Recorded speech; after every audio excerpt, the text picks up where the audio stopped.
মানুষের জীবনে কঠিন পরিস্থিতি আসতেই পারে। অর্থনৈতিক অবনতি, প্রিয়জনের বিয়োগ, এমনকি শারীরিক বেদনায় অসহনীয় কষ্ট ইত্যাদি আসতেই পারে। তার থেকেও অনেক সময় বেশি কষ্টকর হয় যখন তার সম্মান, তার মর্যাদা নষ্ট হয়ে যায়। আমাদের ব্যক্তিগত জীবনে হয়তো এই আত্মসম্মান বোধকেই আমরা সবার আগে স্থান দিই। আপনার কি মনে হয় এ বিষয়ে?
নমস্কার, প্রভু যীশু খ্রিস্টের মধুর নামে জীবনবাণী অনুষ্ঠানে আপনাকে স্বাগত জানাই। আমাদের গত অনুষ্ঠানে আমরা ইয়োবের উদ্দেশ্যে বিলদাদের বলা তার দ্বিতীয় বক্তৃতা নিয়ে আলোচনা করেছি। প্রত্যাশা অনুযায়ী ইয়োব সেই বক্তব্যের বিরুদ্ধে তার মনের কথা তাদের সামনে তুলে ধরলেন। আমরা লক্ষ্য করি যে ইয়োব একটা ভুল করছেন। তিনি জানেন যে তার বন্ধুরা তার বিষয়ে ভুল কথা বলছেন, কিন্তু তারা ভুল বলছেন বলেই যে তিনি ঠিক কথা বলছেন তা নয়, তার মনোভাবও সঠিক ছিল না। এখনও পর্যন্ত ঈশ্বর সম্বন্ধে তার ধারণা ভ্রান্ত, যদিও তার কথার মাঝে মাঝে আলো দেখা যাচ্ছে। ইয়োব এবারের বক্তব্যের শুরুতেই বোঝা যায় যে তিনি তথাকথিত বন্ধুদের কথায় ক্রমশ ভেঙে পড়ছেন। তারা যত কথা বলছেন তত ইয়োবের কাছ থেকে বিচ্ছিন্ন হয়ে পড়ছেন। তারা ভুল কথা বলছেন, কিন্তু একই কাজ ইয়োবও করছেন। ইয়োব মনে করছেন যেহেতু তারা ভুল, তাই তিনি যা বলছেন সেটা ঠিক। নিজের অবস্থার বিষয়ে তাদের কাছে ব্যক্ত করার থেকে তিনি যদি চুপ করে থাকতেন তাহলে তার পক্ষে হয়তো ভালো হতো। তিনি বলেছেন যে তার সমস্ত দোষের জন্য তো তিনি দায়ী। সেই দোষ আর কতবার কতভাবে তারা তাকে দেখিয়ে দেবেন সেটা তিনি জানতে চাইলেন, কিন্তু তিনি নিজে জানেন যে তিনি কোনো দোষ করেননি। তার এই দুর্দশার জন্য ঈশ্বরই দায়ী। তিনি এরপর একে একে তার নিদারুণ অবস্থার বর্ণনা করেছেন। তিনি তার দুরবস্থার কথা যা বলেছেন তাতে লক্ষণীয় বিষয় হলো যে সেখানে তার সন্তান, তার সম্পত্তির ক্ষতির চেয়েও তখন প্রকট হয়ে উঠেছে তার পরবর্তী পরিস্থিতি। সেখানে তার সম্মানহানি হয়েছে, তাকে সর্বক্ষণ অপমানিত হতে হচ্ছে। তার দাসেরা তার প্রতি অবাধ্য ব্যবহার করছে, তার আত্মীয় স্বজন, তার বন্ধুরা তার কাছ থেকে দূরে চলে গেছে। পাড়ার ছোট ছোট ছেলেরা তাকে নিয়ে ঠাট্টা করছে, কিন্তু সবচেয়ে শোচনীয় বোধহয় এটাই, তার স্ত্রীও তার কাছে আসতে ঘৃণাবোধ করেন। তার স্বাস্থ্যের বিষয়ে তিনি তার খেদ প্রকাশ করে বলেছেন যে তার হাড়ের সঙ্গে চামড়া লেগে গেছে। তিনি বন্ধুদের কাছে কাতর নিবেদন করে বলছেন যে ঈশ্বর তাকে যথেষ্ট ক্লেশ দিচ্ছেন, তারা যেন আর সেটা বাড়িয়ে না দেয়। এরপর আমরা দেখি যে ইয়োব ঈশ্বরের প্রতি তার অগাধ বিশ্বাস প্রকাশ করেছেন। শয়তান ইয়োবের বন্ধুদের মাধ্যমে অনেক চেষ্টা করেছে যাতে তিনি ঈশ্বরকে একবার অস্বীকার করেন, কিন্তু এত কষ্টের মধ্যেও ইয়োব সেই কাজ করলেন না। তার মুখে আমরা শুনতে পেলাম এমন একটা কথা যা সমগ্র বাইবেলের অন্যতম মহান উক্তি। তিনি বন্ধুদের বললেন যে তারা যেভাবে তার দোষারোপ করে চলেছেন তাতে তাদের উপরে ঈশ্বরেরই বিচার নেমে আসবে, তার জন্য যেন তারা সতর্ক থাকে। ইয়োবের কথা শেষ হতে না হতে যথারীতি সফর আবার কথা বলতে শুরু করলেন। প্রথমবারের থেকে দ্বিতীয়বারে সফরের বক্তব্য অনেক ছোট হলেও সেটা ছিল অনেক কঠিন ও রূঢ়। তিনি তার বাক্যবাণে ইয়োবকে একেবারে জর্জরিত করে তুললেন। তিনি যার পর নাইভাবে ইয়োবকে অনুযোগ করলেন। আমরা বিস্তারিতভাবে তিনি কি বলেছেন এবং ইয়োবের কোন কথার কি প্রতিক্রিয়া দিয়েছিলেন, আসুন আমরা বিস্তারিতভাবে সেই সমস্ত দেখি। ইয়োবের পুস্তক থেকে আলোচনা করছি, অনেক বিষয় শিখতে পাচ্ছি, কারণ ইয়োবের ধার্মিক জীবন, অন্যদিকে ইয়োবের 3 বন্ধুর অহংকারী জীবন থেকে আলোকিত হচ্ছি এবং আমরা উৎসাহিত হচ্ছি। আজকের আমরা বিশেষ করে ইয়োবের উত্তর দেখব 19 অধ্যায়, বিলদদের দ্বিতীয় বক্তৃতার পর 1 এবং 2 পদে লেখা আছে, পরে ইয়োব উত্তর করিয়া কইলেন, তোমরা কতক্ষণ আমার প্রাণে ক্লেশ দিবে, বাক্যের আঘাতে আমাকে চূর্ণ করিবে। 3 এবং 4 পদে লেখা আছে, এই 10 বার আমাকে তিরস্কার করিয়াছ, আমার প্রতি নিষ্ঠুর ব্যবহারে তোমাদের লজ্জা নাই। যা হোক, যদি আমি ভ্রম করিয়া থাকি তবে সেই ভ্রমের ফল আমারই। ঈশ্বর তার আপন পঠিত বাক্যের দ্বারা আমাদের প্রত্যেককে আশীর্বাদ করুন। আমরা দেখি যে ইয়োব তার বন্ধুদের অনুযোগে আত্মপক্ষ সমর্থনে ব্যস্ত ছিলেন, কিন্তু বন্ধুদের বাক্যবাণে তিনি প্রায় বিপর্যস্ত হয়ে পড়েছেন। তর্ক যত জোর চলছে, ইয়োব বন্ধুত্ব থেকে ততই দূরে সরে যাচ্ছেন। ইয়োব বলছেন বারবার, 10 বার তোমরা আমার উপরে বিষোদ্গার করছ। এইরকম নিষ্ঠুর আঘাত করতে তোমাদের কি লজ্জা হয় না? আমার তো মনে হয় ইয়োব যদি তাদের কথায় কোনো উত্তর না দিয়ে চুপটি করে বসে থাকতেন তাহলে ভালো করতেন। আমার মধ্যে যে ভুল আছে সে বিষয় আর কেউ জানবে না, কিন্তু আমি জানব। আমার বন্ধুরাও আমার কথা জানবে না। আবার আমরা নিজেদের ভুল নিজেরা যখন উপলব্ধি না করি তখনই নানা গোলমালের সৃষ্টি হয়। কেউ একজন বলেছেন, ঈশ্বর আমাদের যথার্থভাবে সৃষ্টি করেননি, তিনি আমাদের অন্ধ করে সৃষ্টি করেছেন, যার জন্য আমরা আমাদের ভুল বুঝতে পারি না, আমাদের ভুল দেখতে পাই না। একথা সত্য যে আমরা কেউই সিদ্ধ বা যথার্থ মানুষ নয়, বেশিরভাগ নিজের দোষ বিষয় অন্ধ। ইয়োব তার 19 অধ্যায় আমরা আলোচনা করছি। 5 এবং 6 পদে লেখা আছে এখানে, তোমরা কি নিতান্তই আমার উপরে দর্প করিবে, আমার বিরুদ্ধে আমার গ্লানির দোহাই দিবে? এখন জানো ঈশ্বর আমার প্রতি অন্যায় করিয়াছেন, আপন জালে আমাকে ঘেরিয়াছেন।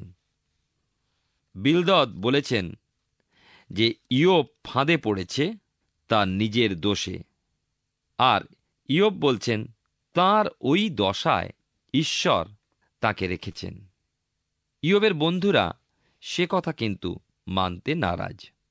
তাদের যুক্তি, যারা সিদ্ধ, যারা ধার্মিক, তাদের প্রতি ঈশ্বর ওই ভাবের অসুস্থতা, দুঃখভোগ কেন আনবেন? সুতরাং বন্ধুদের যুক্তি ঠিক যে ইয়োব দোষী ও অধার্মিক। আমরা এবারে একটু লম্বা অংশ পাঠ করব, 7 থেকে 22 পদ। লেখা আছে এখানে, দেখো আমি অন্যায় প্রযুক্ত ক্রন্দন করি, উত্তর পাই না, আর্তনাদ করি কিন্তু বিচার হইতেছে না। তিনি অলঙ্ঘনীয় বেড়া দ্বারা আমার পথ রুদ্ধ এবং আমার মার্গ অন্ধকারাবৃত করিয়াছেন। তিনি আমার গৌরব বসন খুলিয়া লইয়াছেন, আমার মস্তকের মুকুট হরণ করিয়াছেন। তিনি চারিদিকে আমাকে ভগ্ন করিয়াছেন। আমি গেলাম, তিনি বৃক্ষের ন্যায় আমার আশ্বাস উন্মূলন করিয়াছেন। তিনি আমার বিরুদ্ধে ক্রোধ প্রজ্বলিত করিয়াছেন, আমাকে একজন বিপক্ষের ন্যায় গণনা করিয়াছেন। তার সৈন্য সকল একসঙ্গে আসিতেছে, তারা আমার বিরুদ্ধে জাঙাল বাঁধিতেছে, আমার তাঁবুর চারিদিকে শিবির স্থাপন করিয়াছে। তিনি মম জ্ঞাতিদিওকে আমা হইতে দূরে রাখিয়াছেন। আমার পরিচিতেরা অপরিচিতের ন্যায় হইয়াছে। আমার কুটুম্বগণ আমাকে ত্যাগ করিয়াছে। আমার মিত্রগণ আমাকে ভুলিয়া গিয়াছে। আমার গৃহের প্রবাসীরাও আমার দাসীগণ আমাকে অপরিচিতের ন্যায় জ্ঞান করে। আমি তাহাদের দৃষ্টিতে বিজাতীয় হইয়াছি। আমার দাসকে ডাকি, সে আমাকে উত্তর দেয় না। যদিও আমি নিজ মুখে তাহাকে বিনতি করি, আমার নিঃশ্বাস আমার ভার্যার ঘৃণিত, আমার আর্তস্বর আমার সহোদরগণের ঘৃণিত। বালকেরাও আমাকে অবজ্ঞা করে। আমি উঠিলে তারা আমার বিরুদ্ধে কথা কয়। আমার সুহৃদ সকলে আমাকে ঘৃণা করে। আমার প্রিয় পাত্রেরা আমার প্রতি বিমুখ। আমার চর্মে ও মাংসে অস্থি সংলগ্ন হইয়াছে। আমি দন্তের চর্মবিশিষ্ট হইয়া বাঁচিয়া আছি। হে মম বন্ধুগণ, আমাকে কৃপা করো, কৃপা করো। কেননা ঈশ্বরের হস্ত আমাকে স্পর্শ করিয়াছে। ঈশ্বরের ন্যায় কেন আমাকে তাড়না করো? আমার মাংস ভক্ষণ করিতে কি ক্ষান্ত হইবে না? ইয়োব বলছেন যে ঈশ্বর তাঁর প্রতি কঠোর ব্যবহার করছেন, আর এর নিশ্চয় কোনো কারণও আছে। তাঁর বন্ধুরা যে কারণ খুঁজে বার করেছে, হয়তো ঈশ্বরের কারণ তা নয়, তবে ইয়োব নিজেও সেই কারণ জানেন না। ইয়োব ব্যথাভরা অন্তরে তাঁর সকল দুর্দশার কথা বলে চললেন। ঈশ্বর তাঁর গৌরব আবরণ খুলে নিয়েছেন, তাঁর সম্মান হরণ করেছেন। তাঁর এমন বোধ হচ্ছে যে ঈশ্বরের সৈন্যবাহিনী তাকে ঘিরে ফেলেছে। আজ পরিচিতেরা অপরিচিত হয়েছে, কুটুম্বরা ত্যাগ করেছে, এমনকি তার দাসদাসীরাও তার পরিচর্যা করে না এবং তার ডাকে সাড়া দেয় না। এমনই অবস্থা যে দাসদের বিনতি করলেও শোনে না। ইয়োব বলছেন, আমার স্ত্রী আমার কাছে আসতে চায় না। পাড়ার ছেলেরা ঠাট্টা করে, বন্ধুরাও ঘৃণা করে, প্রিয়জন মুখ ফিরিয়ে নেয়। ইয়োব বলছেন যে দেহ তো অস্থি চর্মসার হয়েছে, অর্থাৎ কঙ্কাল যেন বেরিয়ে গেছে, শুধু চামড়া, কোনো মাংস নেই, দাঁত বেরো হয়ে এসেছে। আমার এই দশা ঈশ্বরই করেছেন, আর এই অবস্থা। প্রিয় বন্ধু, তোমরা আর আমাকে আঘাত দিও না। কি ভয়ঙ্কর দুঃখে দুঃখিত ইয়োব! তথাপি ঈশ্বরকে তিনি ত্যাগ করেননি, ঈশ্বরকে তিনি অস্বীকার করেননি। এখনো তাঁর হৃদয়ের মধ্যে সেই জ্যোতি আলোকিত, যে জ্যোতি তাকে এখনো রক্ষা করেছে। তিন বন্ধুর সেই বানেতে আঘাত করেও শেষ করে দেয়নি। আমরা জানব বা বুঝব এইটা, ইয়োবের সেই রোগের যাতনা থেকে, সেই ফোড়ার যাতনা থেকে বন্ধুদের কথার বানের যাতনা অনেক বেশি। এবং আমরা দেখি 19 অধ্যায় 23 থেকে 24 পদে লেখা আছে এখানে, আহা, আমার কথা সকল যদি লিখিত হয়, সে সকল যদি পুস্তকে বিরচিত হয়, যদি লৌহ লেখনী ও সীসা দ্বারা পাষাণে তক্ষিত হইয়া অনন্তকাল থাকে। ইয়োব তার মনোবাসনা প্রকাশ করলেন। তিনি বলছেন যে আমার জীবনে যদি বইয়ে লিখে রাখা যায় কত ভালো হবে, আবার যদি পাথর খুদে শীষে ভরে লিখে রেখে দেয়, ভবিষ্যতে মানুষ পড়বে ও প্রশংসা করবে। শয়তান ইয়োবের বন্ধুদের মধ্যে দিয়ে ইয়োবকে নিয়ত বাক্যবাণে বিপর্যস্ত করে খুবই দুর্বল করেছে। তবু আমরা দেখতে পাচ্ছি যে ইয়োব সম্পূর্ণ ভেঙে পড়েননি। 25 থেকে 27 পদে 19 অধ্যায় দেখি, কিন্তু আমি জানি আমার মুক্তিকর্তা জীবিত, তিনি শেষে ধূলির উপরে উঠিয়া দাঁড়াইবেন। আর আমার চর্ম এইরূপে বিনষ্ট হইলে পর তবু আমি মাংসবিহীন হইয়া ঈশ্বরকে দেখিব। আমি তাহাকে আপনার সপক্ষ দেখিব, আমারই চক্ষু দেখিবে, অন্যে নয়। বক্ষ মধ্যে আমার হৃদয় ক্ষীণ হইতেছে।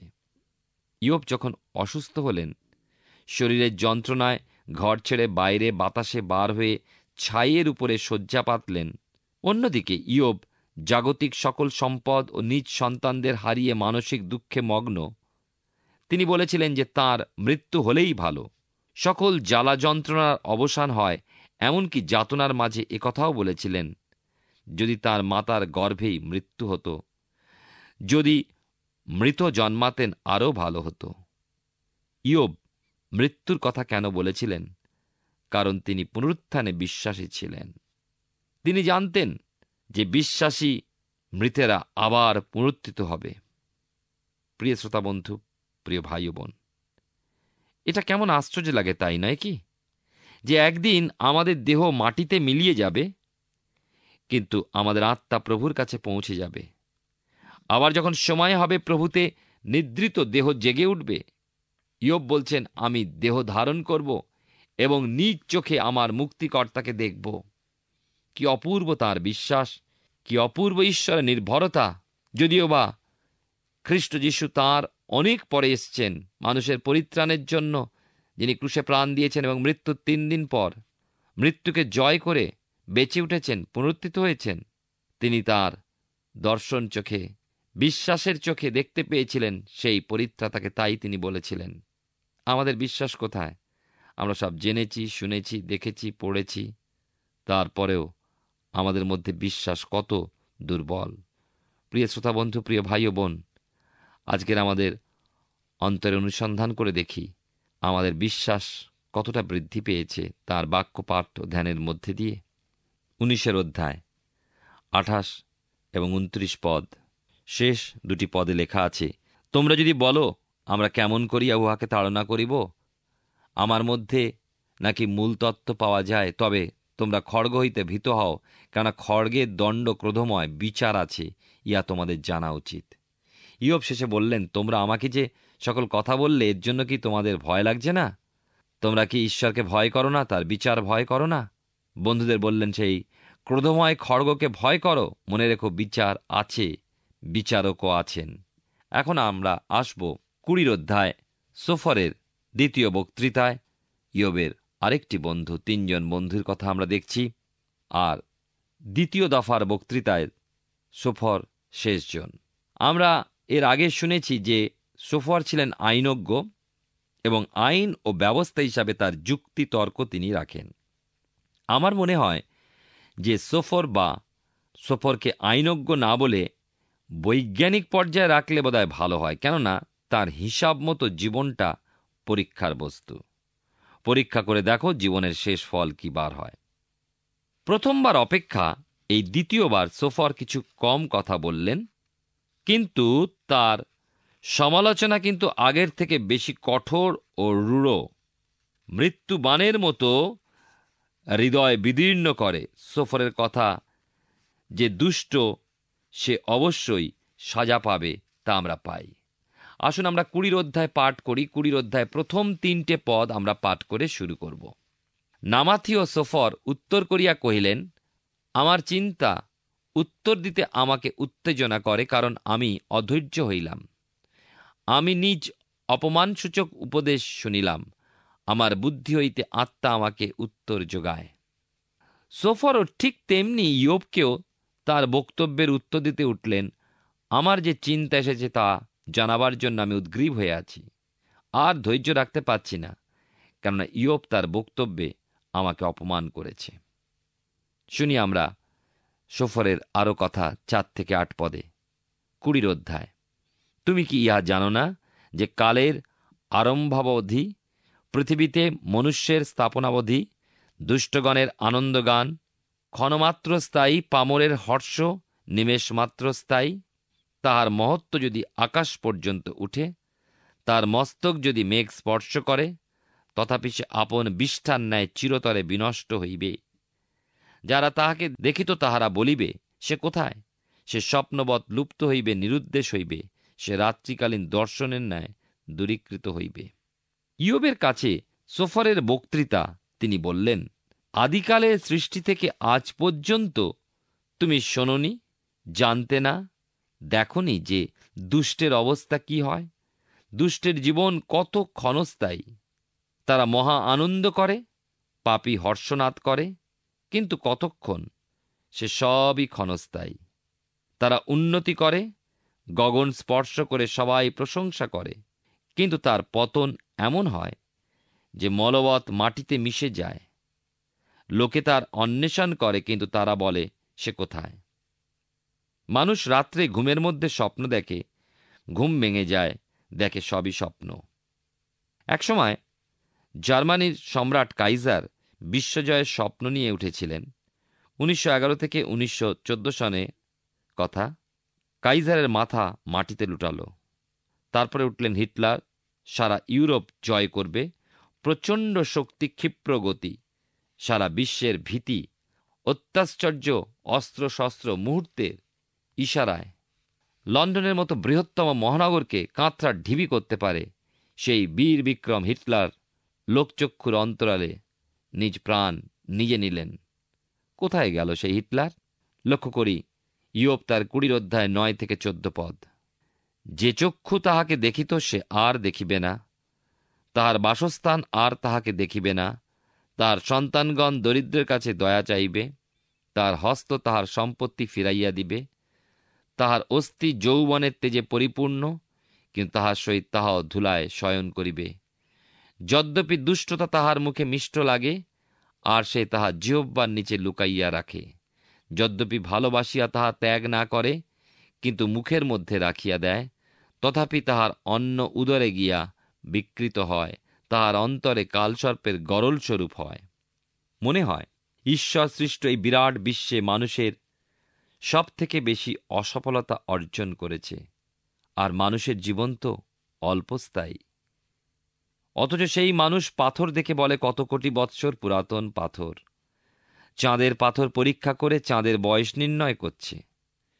সব থেকে বড় অসফলতা হচ্ছে যে মানুষ নিজ জ্ঞানে, বিজ্ঞানে, গবেষণায় বা চেষ্টায় অনন্ত জীবন, দূরে থাক দীর্ঘজীবনও লাভ করতে পারেনি।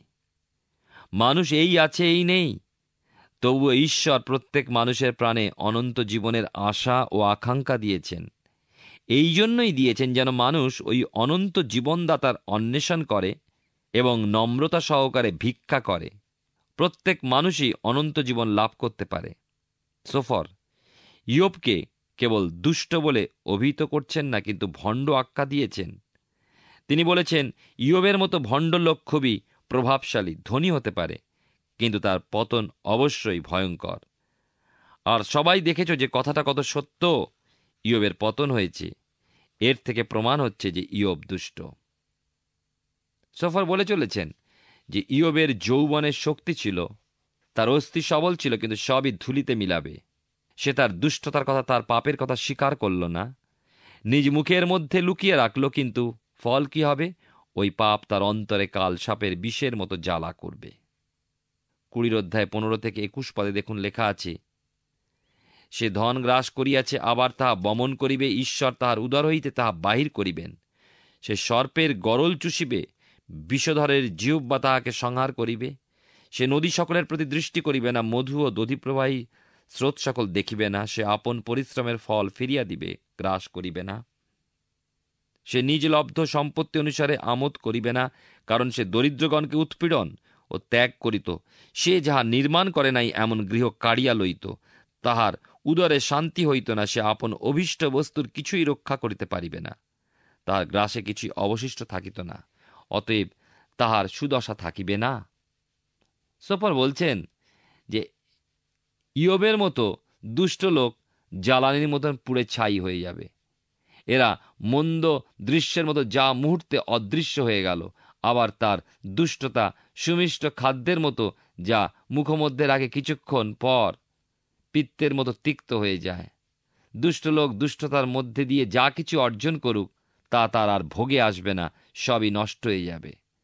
কথাটা ঠিকই, সোফর যা বলেছেন তাতে কোনো ভুল বলেননি, কিন্তু একটা জায়গায় ভুল করেছেন, তিনি অন্য দিকটা দেখেননি ইয়োব কতটা ঈশ্বরকে ভক্তি এবং ভালোবাসতেন, এবং ঈশ্বরের অনুগ্রহ তার উপরে ছিল। ঈশ্বর তাকে ধার্মিক গণনা করেছিলেন। 20 অধ্যায় আমরা 23 পদ পাঠ করি, সে যখন নিজ উদর পূর্ণ করিতে উদ্যত হয়, ঈশ্বর তাহার উপরে আপন ক্রোধাগ্নি নিক্ষেপ করিবেন, তার ভোজনকালে তাহার উপরে তাহা বর্ষণ করিবেন। সোফর বললেন দুষ্ট লোক দুষ্টতায় যা কিছু সংগ্রহ করে তার সে লাভ কি? সে লোভ পূর্ণ হয় না তার। ঈশ্বর তার রোষ ঢেলে দেন, আর সে সকল নষ্ট হয়। 26 থেকে 29 পদে আমরা দেখি লেখা আছে, তাহার ধনরূপে সমুদয় অন্ধকার সঞ্চিত হয়, বিনা ব্যজনে অগ্নি তাহাকে গ্রাস করিবে, তার তাম্বুতে অবশিষ্ট সকলই ভস্ম করিবে। আকাশমণ্ডল তাহার অপরাধ ব্যক্ত করিবে, পৃথিবী তাহার প্রতিকূলে উঠিবে, তাহার বাটির সম্পত্তি উড়িয়া যাইবে, তা ঈশ্বরের ক্রোধের দিনে গলিয়া যাইবে। ইহাই ঈশ্বর হইতে দুষ্ট মনুষ্যের লভ্য অংশ, ইহাই ঈশ্বর নিরূপিত তাহার অধিকার। আমরা দেখি যে সোফর বলছেন, দুষ্ট লোক দুষ্টতা যা কিছু সংগ্রহ করে সে লোভ পূর্ণ হয় না। দুষ্টজনের সকল সম্পদ আগুনে হু হু করে জ্বলে যাবে। এমন অবস্থা হবে যে আর পালাবার পথ সে পাবে না। ঈশ্বর থেকে দুষ্টজনের এই প্রাপ্য। সোফরের সকল কথার মূল কথা হল যে তিনি বিজ্ঞ লোক এবং তাঁর জ্ঞানে ইয়োব একজন ভণ্ড দুষ্ট লোক। অপরকে ঠকিয়ে ভাঁওতা দিয়ে সকল সম্পদ সংগ্রহ করেছিল, সে তার উপযুক্ত ফল পেয়েছে। সোফরের বক্তব্যের জবাব দিতে এবার ইয়োব উঠলেন। আমরা ইয়োবের বক্তব্য শুনব আগামী অনুষ্ঠানে। ঈশ্বর আপনার জীবনে মঙ্গল করুন। আমরা ইয়োব পুস্তক থেকে ধারাবাহিকভাবে অধ্যয়ন করছি। আমার বিশ্বাস ঈশ্বর বিশেষভাবে আপনার সঙ্গে কথা বলছেন। ইয়োব ক্লান্ত হয়ে পড়ছেন, তার সমস্ত ধন সম্পত্তি শেষ হয়ে গেছে, একই সাথে তার 10 সন্তান মৃত্যুমুখে পতিত হয়েছে, তার সর্বাঙ্গ অসহ্যকর চর্মরোগে ভরে গেছে, তার সহধর্মিণী তার কাছে আসতে ঘৃণাবোধ করছে। তিনি যেমন তার শারীরিক ও মানসিক কষ্ট থেকে রেহাই পেতে ভস্যের মধ্যে স্থান নিয়েছেন, তেমনি তার সম্মান মর্যাদা সব কিছু ধুলোয় মিশে গেছে। ডুবতে থাকা জাহাজ ছেড়ে যেমন ইঁদুরেরা পালিয়ে যায়, ঠিক একই রকম তার আত্মীয় স্বজন, তার কুটুম্বরা তাকে ছেড়ে চলে গেছে। পাড়ার অল্প বয়সী ছেলেরা আর আগের মতো তাকে সম্মান করছে না, এমনকি তার আজ্ঞাবহ দাসেরাও তার আজ্ঞা আর মানছে না। আর তার 3 বন্ধু তাকে সহানুভূতি দেওয়ার নাম করে তাকে তার দুরবস্থার জন্য কেবল দোষারোপ করে চলেছেন। তিনি তো কোনো অন্যায় করেননি, তবু ঈশ্বর তাকে এমন কষ্ট দিচ্ছেন। এত কথা বলার পরেও ইয়োব কিন্তু ঈশ্বরের প্রতি তার বিশ্বাস অটুট রেখেছেন। শয়তানের পরিকল্পনা এখন পর্যন্ত কার্যকর হয়নি। সোফর তার 2য় বক্তৃতা শেষ করেছেন, যদিও তার আগের বক্তৃতার সঙ্গে তার এই বক্তৃতার বিষয়বস্তুর কোনো পরিবর্তন হয়নি। এইবার আবার ইয়োবের বলার পালা। আমরা তার বক্তব্য কী ছিল তাই নিয়ে আমাদের পরবর্তী পর্বে আলোচনা করব। আসুন এখন প্রার্থনা করি, আর আমি চাইব আপনি আমার সঙ্গে প্রার্থনায় যোগ দিন। আসুন প্রার্থনা করি। মঙ্গলময় পিতা, ধন্যবাদ দিয়ে আরেকবার আমাদেরকে সুন্দর সুযোগ দিয়েছো তোমার জীবন্ত বাক্যের সামনে দাঁড়ানোর। ধন্যবাদ দিয়ে আমাদের প্রত্যেক দর্শক বন্ধু তাদের পরিবার পরিজনের জন্য বিশেষ করে প্রার্থনা করি প্রভু। যদি এখন কেউ কোনো রকম কঠিন পরিস্থিতির মধ্যে দিয়ে যাচ্ছেন, যেখানে হয়তো এই ইয়োবের মতোই কোনো আশার আলো আর দেখা যাচ্ছে না, হয়তো তোমার প্রতিও তারা বীতশ্রদ্ধ হয়ে পড়ছে, কেন এরকম হচ্ছে প্রভু, প্রার্থনা করি সেই ব্যক্তিকে বা সেই পরিবারকে তোমার পবিত্র আত্মার পরাক্রমে, তোমার অনুগ্রহে, তোমার শান্তিতে পূর্ণ করো প্রভু। তোমার উপস্থিতির সহভাগিতায় পূর্ণ করো, যেন সমস্ত কষ্টের মধ্যে, প্রতিকূলতার মধ্যে তারা তোমাকে দেখতে পায় এবং পিতাগো তোমার প্রতি নির্ভরশীলতায় স্থির থাকতে পারে, যেন তুমি তাদেরকে বহন প্রতিপালন করে সেই সমস্যা থেকে, সেই সংকট থেকে বার করে নিয়ে আসতে পারো। স্বর্গীয় পিতা, তুমি কৃপা করো। আমাদের প্রত্যেক দর্শক বন্ধু তাদের পরিবার পরিজন প্রত্যেককে তোমার চরণে সমর্পণ করার ধন্যবাদের সঙ্গে প্রার্থনা তোমার যিশু নামে চাই, আমেন। ঈশ্বর ধন্যবাদ দিই যে তিনি প্রতি মুহূর্তে আমাদের সঙ্গে আছেন। কিভাবে আমরা তাকে আমাদের জীবনে দেখতে পাই? আমার বিশ্বাস আগামী দিনেও আমাদের সঙ্গে এই জীবনবাণী অনুষ্ঠানে আপনি উপস্থিত থাকবেন, যখন এই বিষয়ে আমরা আরও আলোচনা করব। ঈশ্বর আপনার মঙ্গল করুন। প্রিয় বন্ধু, আশা করি জীবনবাণী অনুষ্ঠানটি আপনার ভালো লেগেছে। আর যদি ভালো লেগে থাকে তাহলে অবশ্যই আমাদের একটি মিসড কল দিন। আপনার দেওয়া মিসড কলটি আমাদের কাছে অতি মূল্যবান। আমরা আনন্দের সাথে জানাই, প্রতিটা মিসড কল দাতাদের মধ্যে থেকে সপ্তাহের শেষে বিশেষ দর্শক বন্ধুকে বেছে নেওয়া হবে এবং সেই দর্শক বন্ধুকে পুরস্কৃত করা হবে ও সপ্তাহের শেষে তার ছবি ও নাম আমাদের অনুষ্ঠানে প্রকাশ করা হবে। গত সপ্তাহের বিজয়ী দর্শক বন্ধুরা হলেন দক্ষিণ 24 পরগনা থেকে সুমিত্রা পাত্র ও দ্যুতি বিশ্বাস। আমাদের মিসড কল দেবার নম্বরটি হল 04449081 আপনি প্রার্থনা ও আরও অধিক জানতে আগ্রহী হলে আমাদের সঙ্গে অবশ্যই ফোনের মাধ্যমে যোগাযোগ করতে পারেন। আমাদের মোবাইল নাম্বার 9433497235 এবং আরেকটি হল 9433803755। আর আমাদের ঠিকানা টিভি স্ক্রিনে আপনারা দেখে নিন। ধন্যবাদ। ভালো থাকুন, সুস্থ থাকুন।